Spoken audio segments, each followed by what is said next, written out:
सडक योजना याच्यातून पाटोदा तालुक्यातील एकूण मंजूर झालेले 16 रस्ते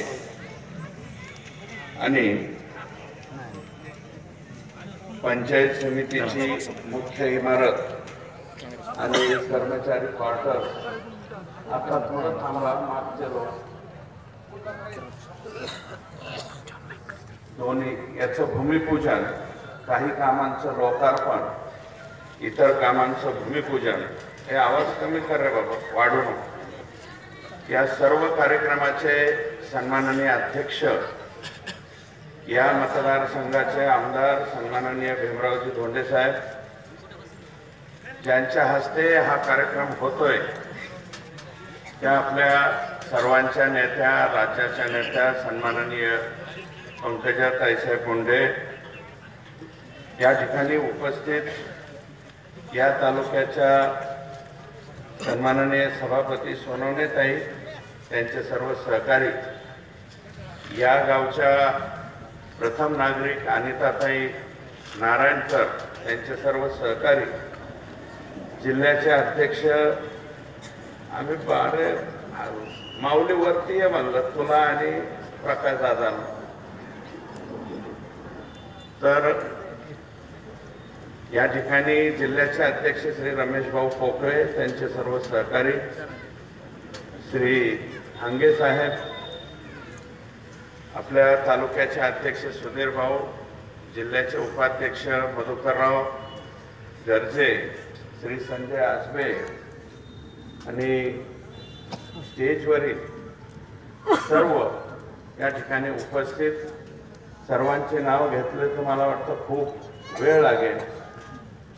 मी सर्वांची क्षमा मागतो, कारण हाही कार्यक्रम आहे आणि इथून काढायला सुद्धा असाच मोठा कार्यक्रम असल्यामुळं मी अधिकचा वेळ या ठिकाणी घेणार नाही। विनम्रपणे लोकांना या ठिकाणी एवढं सांगणार आहे की आज जे भूमिपूजन या ठिकाणी पालकमंत्री महोदयांच्या हाताने होत आहेत, हे 30 कोटी रुपयाचे होत आहे आणि साहेब तुम्ही एवढ्या अशा गावांना न्याय दिलाय, तो काही न्याय माझ्या म्हणण्यावरती दिलाय, काही धोंडे साहेबांच्या म्हणण्यावरती दिलाय। सामान्य कार्यकर्ता जरी तुमच्याकडे आला तरी त्याच्या शिफारशीवर सुद्धा तुम्ही हे रस्ते मंजूर केले आणि तुम्हाला सांगतो की ते भुसनरवाडी हे कोणाला नीटनाटकी माहित सुद्धा नाही। माळपाची वाडी काय अवस्था आहे, माळपाच्या वाडीला कोण रस्ता देणार? आतापर्यंत कोणी दिला नाही, तो रस्ता तुम्ही दिला। साबळेच्या वाडीला कोण रस्ता देणार? महादेव वस्तीचा आता मंजूर होऊन आलाय। महादेव वस्ती, साबळेची वाडी, उंडेची वाडी, या वाड्यांना कधी कोणी काही दिलं नाही। खडकवाडीला मी पहिल्यांदा आमदार झालो त्यावेळेस एक साधा पूल दिला होता, त्याच्यानंतर खडकवाडीला काहीही मिळालं नाही। त्या खडकवाडीचा रस्ता सुद्धा अतिशय गुंग पद्धती, मग ते त्याच्यामध्ये आमचा समावेश नाही। अगोदर आमदार भीमराव धोंडे साहेब एकटेच तुमच्याकडे होते, त्याच्यामुळे त्यांनी ते घेऊन टाकलं। काकड येण्याला सुद्धा रस्ता त्यांनी दिला मंजूर करून आणि ते नशिबवान आमदार झालेले आहेत। जे आमदार झाले, राज्यातल्या सगळ्यात पॉवरफुल मंत्री, या जिल्ह्याच्या पालकमंत्री म्हणून बरं का, त्यांना लाभल्या। सर्व पत्रकार मंडळी इथं बसलेले आहेत, ते सुद्धा चाणाक्षपणे पाहत असते। काही साहेब, आमच्या वाट्याला कधीच काही नाही हो। आम्ही राष्ट्रवादीमध्ये गेलो, बोंबलून बोंबलून मेलो, बाकी मान मारता भेटे लय टकाटक, पण निधी म्हणलं की आमच्या बीड जिल्ह्यासाठी तिथं काहीही नव्हतं। रामोजी पंतांचा 1 रुपया सुद्धा आमच्या वाट्याला कधी आला नाही। सांगितलं डेव्हलपमेंट केली पाहिजे. आणि माझे तर फार गंमत झाली. पहिल्या टर्मला होतो मुंडे साहेबांनी आम्ही बरोबर असल्यामुळं विरोधी पक्षातच ओरडत राहील. दुसऱ्या टर्मला त्यांच्याकडे गेलो तर पहिल्या वेळेस निधी द्यायच्या वेळेस म्हणायचे नाही नाही मुंडे साहेबाचे भुजबळ साहेबांचे संबंध चांगले त्याच्यामुळे तुम्हाला निधी मिळायचा नाही, आम्ही आपले गप्प बसतो. तिसऱ्या टर्मला वाद कोणाचा, ते उपमुख्यमंत्री अजितदादा करायचे का भुजबळ साहेब करायचे. त्यावेळेस भुजबळ साहेबच आले, पण आम्हाला म्हणले सह्या करा. आम्ही पहिल्यांदा अजितदादाच्या बाजूने सही करून टाकली 1 नंबरला.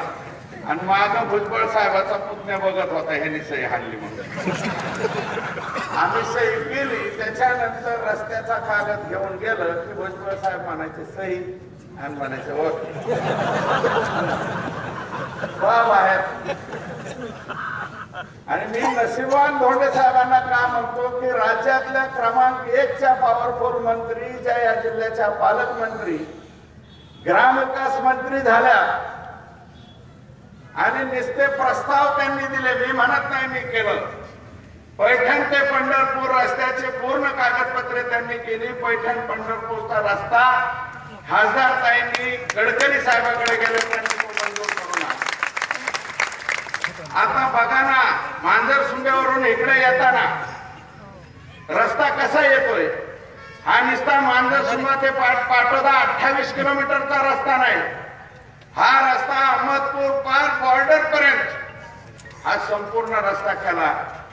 1-2 नाही, या जिल्ह्यामध्ये 11 नॅशनल हायवे आलेत.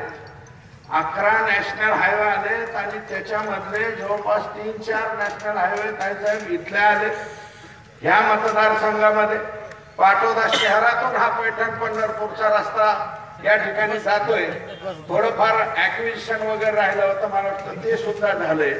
आणि हे नॅशनल हायवेचं झालं. परंतु प्रधानमंत्री ग्राम म्हणजे मुख्यमंत्री ग्राम सडक योजना, पूर्वी प्रधानमंत्री ग्राम सडक योजना होती. माननीय साहेब तुम्ही ग्रामविकास मंत्री झाल्या आणि राज्याच्या मुख्यमंत्र्यांनी ही जबाबदारी त्यांच्याकडे सोपवली. आणि ती जबाबदारी अतिशय पारदर्शकपणे आणि इतक्या स्पीडली कामं चाललेली आहे.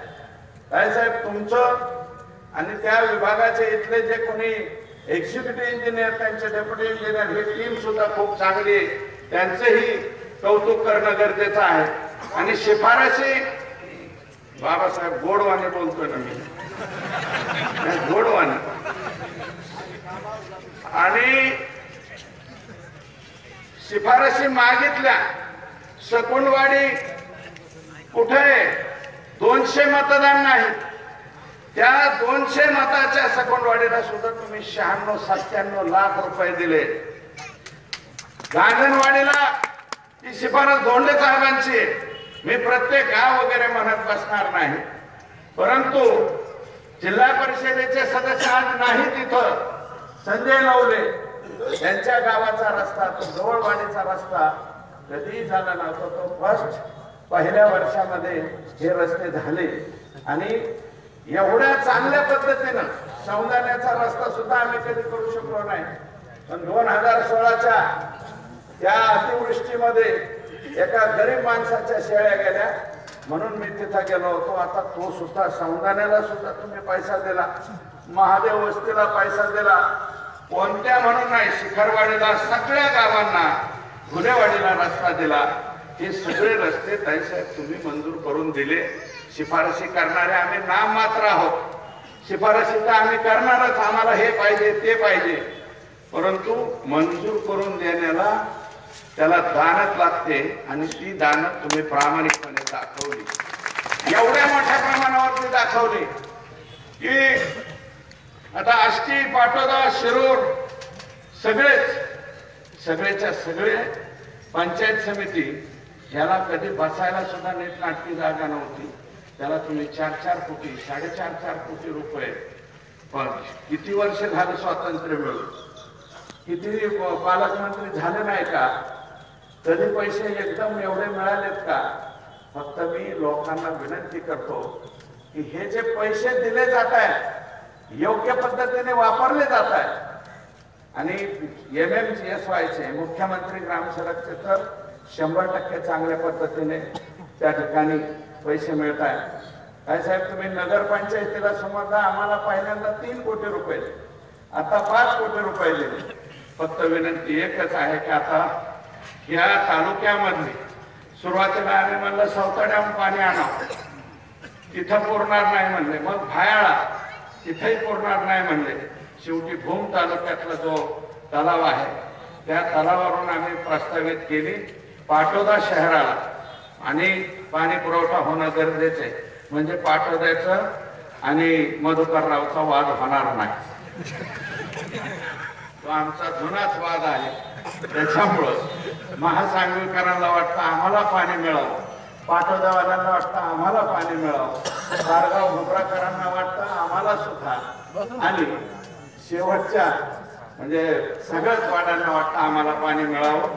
तर बंदिस्त कॅनल मधून आता पाणी जाणार आहे. त्याच्यामुळे शेतीला पाणी मिळालं पाहिजे आणि ह्या ज्या योजना आम्ही ताईसाहेब राज्य सरकारकडे सादर केली ते पाटोद्याची पाणी पुरवठ्याची योजना आपण जर शब्द टाकला तर ती तातडीनं मंजूर होईल.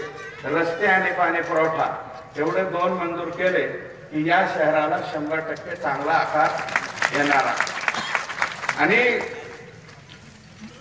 चांगलं चाललंय, सगळं व्यवस्थित चाललंय. ताईसाहेब शेतकऱ्यांच्या बाबतीमध्ये थोडीशी नाराजी लोकांच्या मध्ये आहे. कोणती नाराजी आहे? पहिल्यावाल्यांनी शेतकऱ्यांचं फार काय कल्याण केलं नाही. अगोदरची कर्जमाफी झाली ती बुडव्यांना झाली. राज्यामध्ये पूर्वीची जी कर्जमाफी देशामध्ये 71,000 कोटीची राज्यामध्ये 7,000 कोटीची झाली होती. त्या 7,000 कोटीच्या योजनेमध्ये तर मराठवाडा आणि विदर्भामधले शेतकरी फार कमी होते.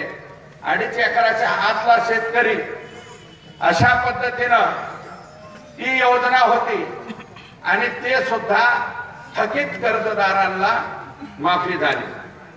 आता 18,000 कोटी 19,000 कोटी रुपये राज्य सरकारने दिले आणि ते सुद्धा कुणाला गेले? एकदा कर्ज घेतलं आणि त्यांनी बँकेला नमस्ते लंडन केला, परत बँकेकडे गेलाच नाही, त्याची कर्जमाफी झाली.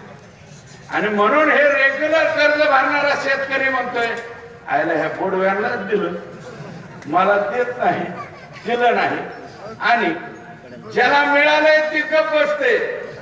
त्याला आपण म्हणलं ना कर्जमाफी झाली का, झाली का?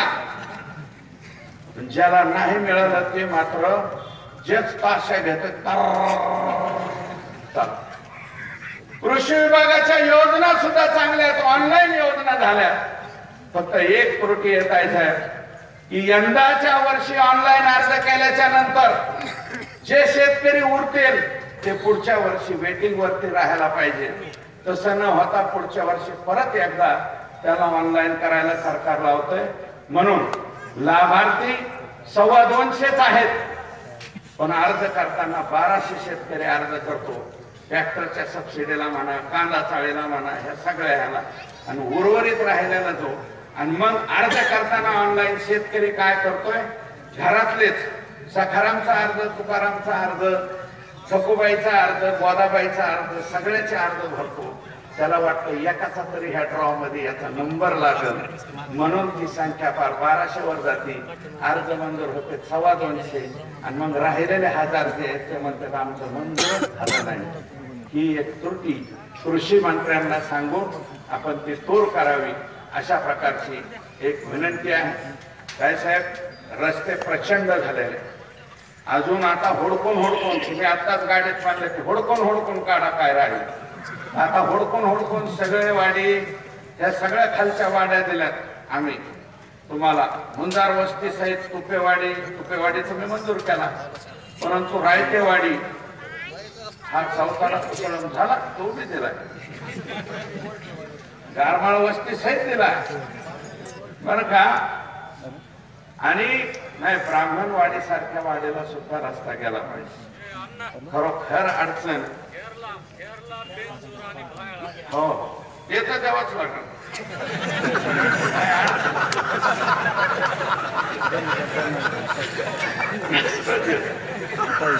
त्याच्यावरती सर्वाधिक प्रेम असणारे गाव आहेत मुंडे साहेबांच्या वरती. मुंडे साहेबांचे बरं का. अहो रोहतवाडी ते भक्ताचा कोठा याला कधी पैसा मिळाला होता? किती पैसे दिले तुम्ही? नाळवंडीचा मंजूर आहे. धोंडे साहेब सांगतील चालू व्हायचा राहिला त्यांनी आणले बरं का. मी सगळं बदल कसं व्हायचं हे आमदार आहे. मी इथं पडलेला आमदार आहे. असो इरिगेशन कडे थोडस लक्ष आपण देणं गरजेचं आहे. म्हणजे आता आपण रोहतवाडीचा हाती घेतलाय असं कळतंय. भीमराव धोंडे साहेबांनी घेतला. मग मेंगडेवाडी असेल, घाडेवाडीचा राहिला असेल, वाघाचा वाडा राहिला असेल बरं का. या प्रकल्पाकडे थोडसे नजर आपण तुम्ही द्या. तेवढे जर प्रकल्प झाले तर बऱ्यापैकी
ओरल बिर्याणी खाऊन घ्यायली कोण सर रिटायर सर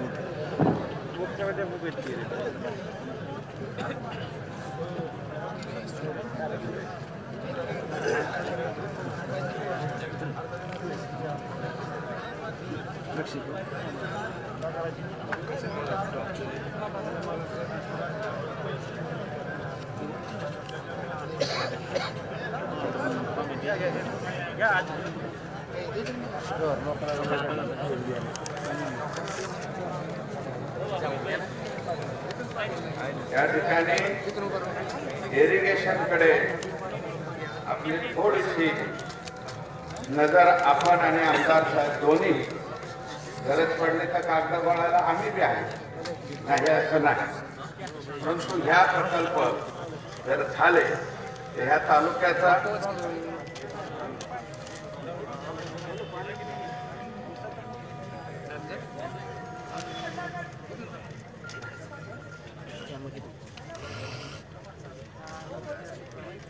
या इरिगेशन प्रकल्पाकडे आपण लक्ष द्यावं. यंदा स्थलांतर भरपूर झालंय. परंतु काल आपण बैठक घेतली डीपीडीसीची साहेब, मी आणि धोंडे साहेब दोघांनी आपल्याला मागणी केली. हा 16ची जी अतिवृष्टी झाली त्याच्यामध्ये नुकसान झालेल्या लोकांना 2,65,00,000 रुपये आले. परंतु त्या GR मध्ये अल्प आणि अत्यल्प असा शब्द आलाय. तेवढं चंद्रकांत दादांना सांगून तेवढा बदल जर करून दिला तर 1,000 शेतकरी ज्यांचे पैसे आले ते पैसे परत जाऊ नये यासाठी आपण एक काळजी घ्यावी.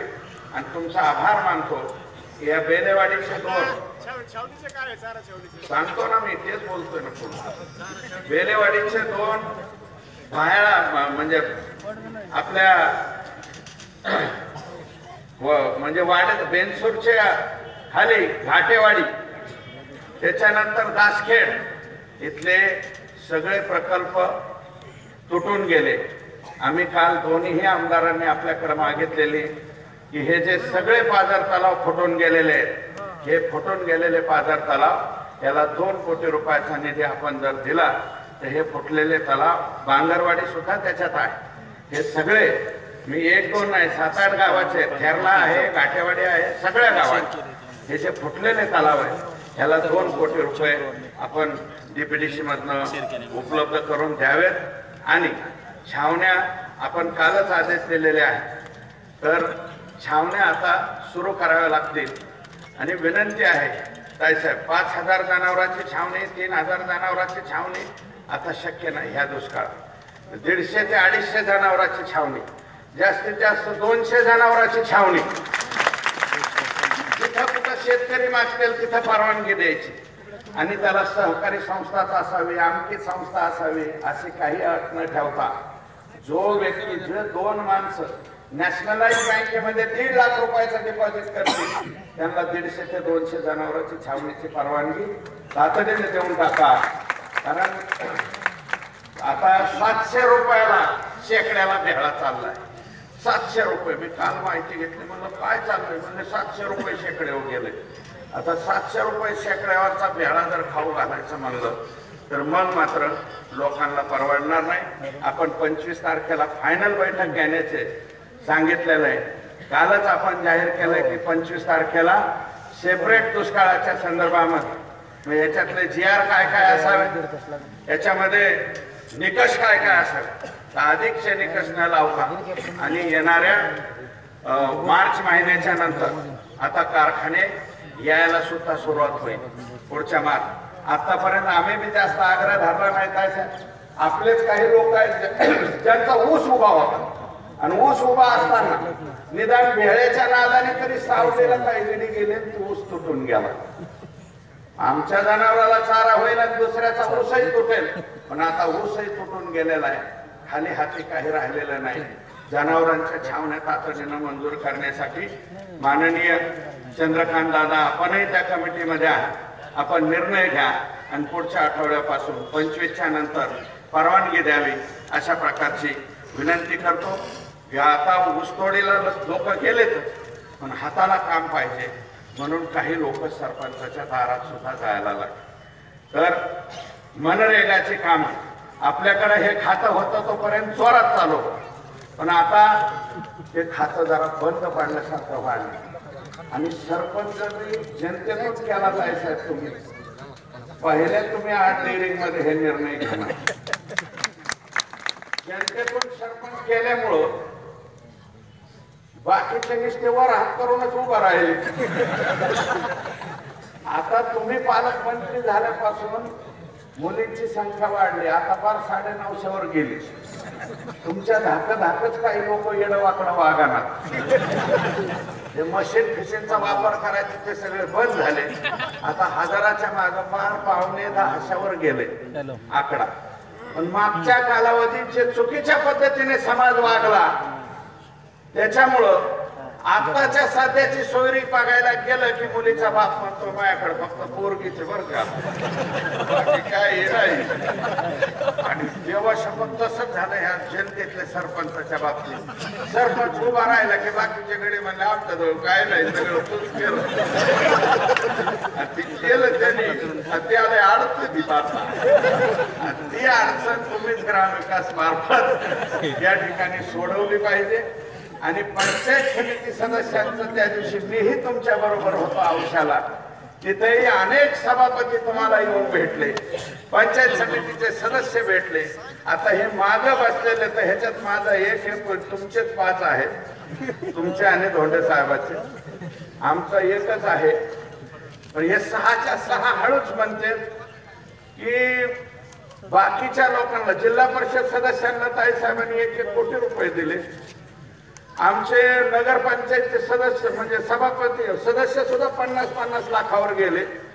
त्यांच्या वार्डामध्ये निधी वाटपाला आम्हाला सुद्धा काहीतरी ताईसाहेबांनी न्याय द्यावा अशी पंचायत समितीच्या सदस्यांची सुद्धा मागणी आहे.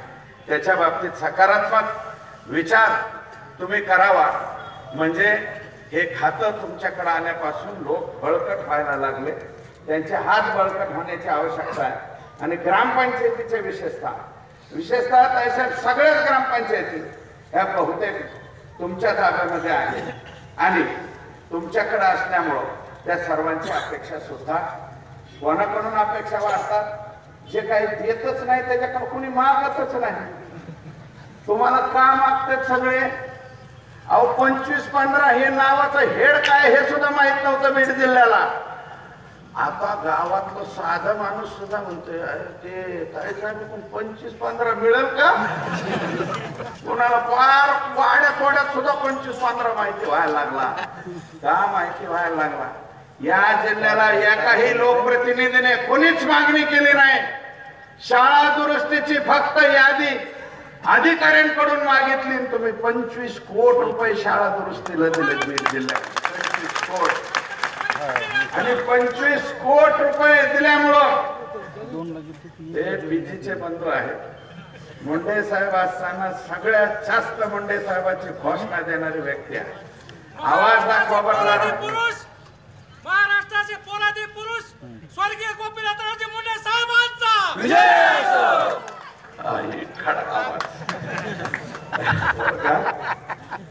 तर तुम्हाला मी सांगतो 25 कोटी रुपये शाळा दुरुस्तीला तुम्ही दिले. अंगणवाडीला सुद्धा पैसे दिले. अखर्चितचे तेवढा प्रश्न साहेब सोडवा. सगळ्या अंगणवाड्या सुद्धा सगळीकडे चांगल्या होते. काल खेळाकडे तुम्ही लक्ष दिले. मी आणि धोंडे साहेब आम्ही मिळून इथल्या ग्राउंडचाही प्रश्न सोडवण्याचा प्रयत्न करतो. म्हणजे तुम्ही अधिकचा पैसा, कारण खासदार ताई काय काल म्हणाले की मी सगळ्या स्पोर्ट्सला तालुक्याला पैसे देते. निश्चितपणे त्यांच्या पुढेही प्रस्ताव धोंडे साहेब आमची नगरपंचायत सगळ्यांच्या वतीनं इथला जाईल आणि इथल्या क्रीडांगणाचा सुद्धा प्रश्न या आठवड्यामध्ये सोडवण्याचा प्रयत्न करू. साहेब वेळ कमी आहे आणि अधिकच न बोलता तुम्ही एवढे रस्ते दिले, आणखी सुद्धा दिले, म्हणजे पाईपलाईन मध्ये सुद्धा बऱ्याच मोठ्या तर ते सुद्धा सगळे मंजूर करून द्या. बॅकलॉग पाटोदा तालुक्याचा खूप मोठा आहे आणि तो भरून काढण्याची ताकद ही आपल्या एकट्याच्याच मध्ये आहे. आपण ते करावं अशा प्रकारची विनम्र विनंती या ठिकाणी करतो आणि आपल्याला रजा घेतो. जय